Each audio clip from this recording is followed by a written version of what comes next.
All right, good morning. Welcome to Saturday, July 2nd. Good to see you again this morning. And I'm sure you noticed I gave the wrong date yesterday, but I'm sure you still figured it out. Now, I know this is 4 chapters again, but chapter 12 is only 6 verses. Again, I think you can handle it.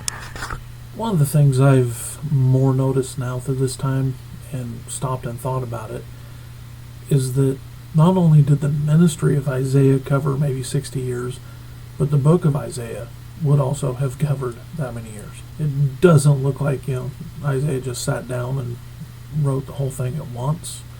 It looks like these came at different times. But here in chapter 11, talks about Jesus Christ and his leadership. He is the branch and offspring of Jesse. And then it talks about the millennium and the different types of animals and how they will be.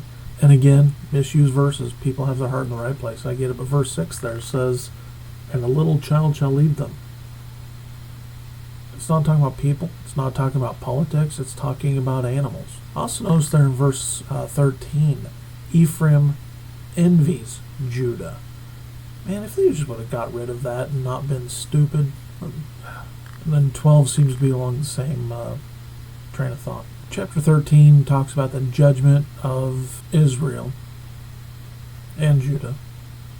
And what you're finding here, some of the things that are also we find in Revelation. I read a book recently called The Pre-Wrath Rapture of the Church. And most of the supposition of the book is laid on the foundation of the day of the Lord only being one day. I think it's clear starting in this chapter and everywhere else, the day of the Lord is on one day. Days of creation, yes, one day. But the day of the Lord here, and that day, and then we find people being taken out, and animals moving into their houses, or, not moving their houses, but coming to the area and dwelling there. That doesn't happen in one day. Now, the beginning of chapter 14 talks a little bit about the millennial kingdom, and then you find the king of Babylon being destroyed through judgment. And that king of Babylon is Satan. You knew when we got to this chapter that's going to bring up verse 12. The King James Bible correctly points out here that it'll be Lucifer that falls out of heaven. Not the bright morning star, not the day star.